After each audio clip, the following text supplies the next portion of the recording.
बसंत विराजमान रहता है। सदा बसंत मधुत्सव, मधु उत्सव, बसंत उत्सव। यहाँ एक बात ध्यान रखनी है, सदा बसंत रहे तो वृंदावन पुलिन पवित्र शुभग यमुना तट वेणुमाई बाजे बंसी बट। यहाँ सदैव बसंत का राज्य रहता है। यहाँ कभी पतझड़ नहीं होता। दिव्य वृंदावन में हर समय नवीनता, नवम नवम शोभा प्रकाशित होती रहती है। आज नित्य वृंदावन में, नित्य बसंत में नवल बसंत का पूजन होता है। सदैव बसंत विराजमान रहता है, सदा बसंत रहित वृंदावन।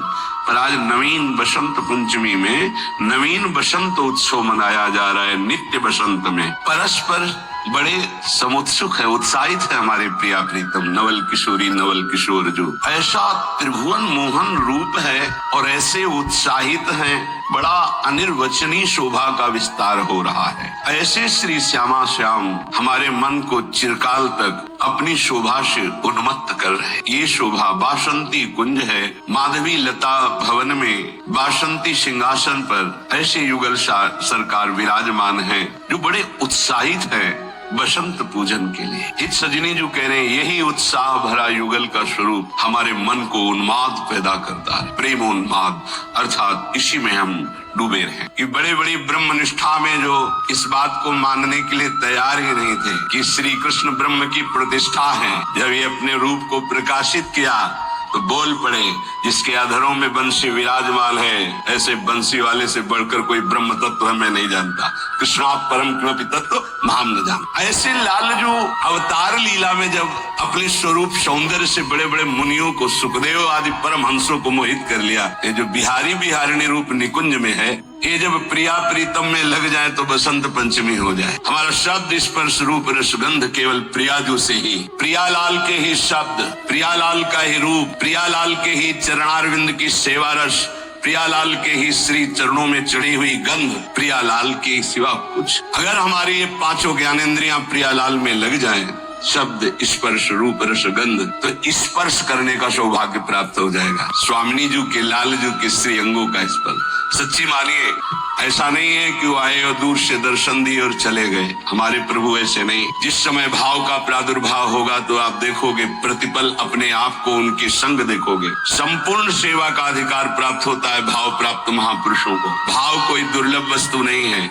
दुर्लभ है जगत से ममता और आसक्ति हटाकर इनमें लगाना। सही माने में हमारी बसंत पंचमी तभी होगी जब हमारी पांचों ज्ञानेंद्रियां केवल प्रियालाल के रस में लगे, केवल प्रियालाल की तरफ लगे। फिर जो प्रेम की उन्मत्तता होती है, यही सबसे बड़ी होली होती है। जब होली तो होली, जब तक होली नहीं तो काहे की होली। आप काम क्रोध लोभ मोह मद मत्सर की होली खेलें तो प्रिया प्रीतम की प्रेम उन्मत्तता की होली को क्या समझ। आप शरीर के होली है, आप परिवार के हो लिए, आप मोह ममता के आसक्ति में हो लिए, तो फिर इनके नहीं हुए तो होली कैसी। जो होली सो होली, जो इनके हो लिए वही इस रंग को हमारे चित्त की एक एक वृत्ति प्रियालाल में लग जाए। रस की वृद्धि तभी होती है जब ये हमारी पांचों ज्ञानेंद्रियां प्रियालाल में लग जाए। सच्ची मानना, इन्हीं ने हमें फंसा रखा है जगत में। क्षण मात्र के लिए हर्षित हुए, फिर वही शोक, फिर वही चिंता, फिर वही भय, फिर वही वासना।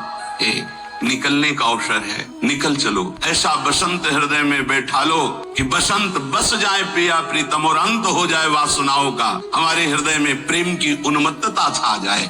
वाणी से कह लेना मैं प्रियालाल का, और हृदय से अपना अस्तित्व रखना। ये छल है, यही कपट है।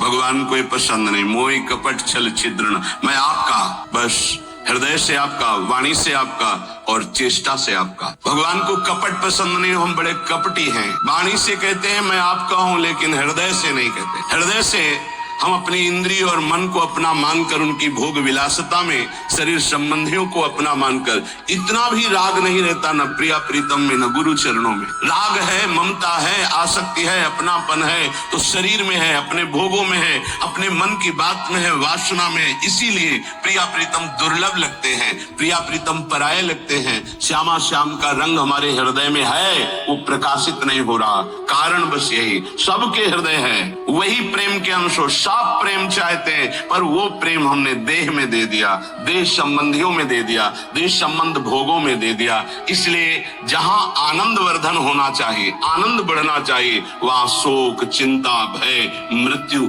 ये मिल रहा है। एक बार समझ जाइए, हटाइए अपने मन को, हटिए आप इस प्रपंच के जाल से, अंदर से हटिए, बाहर से उसी में बने रहिए। जैसे कमल कीचड़ में पैदा होता है, जल में रहता है, निकाल के देख लिए एक बूंद जल नहीं मिलेगा, ऐसे उपासक होता है, प्रपंच में रहता दिखाई देता है, भोगों में रहता दिखाई देता है, पर आप अलग करके देखिए तो असंग मिलेगा, किंचन मात्र कोई भोग राग नहीं। आपको लगेगा कि ये कीचड़ में पैदा हुआ, जल में पल रहा है, ये असंग कैसे हो सकता है कमल, लेकिन उठा करके देखिए असंग मिलेगा। ऐसे ये संसार में पैदा हुआ, शरीर धारण किए हुए मनुष्य जैसा, व्यवहार में मनुष्य जैसे आचरण करते हुए, ये असंग कैसे हो सकता है, ये भगवत स्वरूप कैसे हो सकता है। ऐसे ही हो सकता है जैसे कमल में किंचन मात्र जल या कीचड़ नहीं दिखाई देगा, ऐसे ही जिसने अपने मन को प्रिया प्रीतम के चरणों में दे दिया, हृदय से होती है। और उपासक की प्रत्येक चेष्टा कामना राग रहित भगवत उपासना के भाव से होती है। प्रभु मानसिक भाव को बहुत जल्दी स्वीकार कर। एक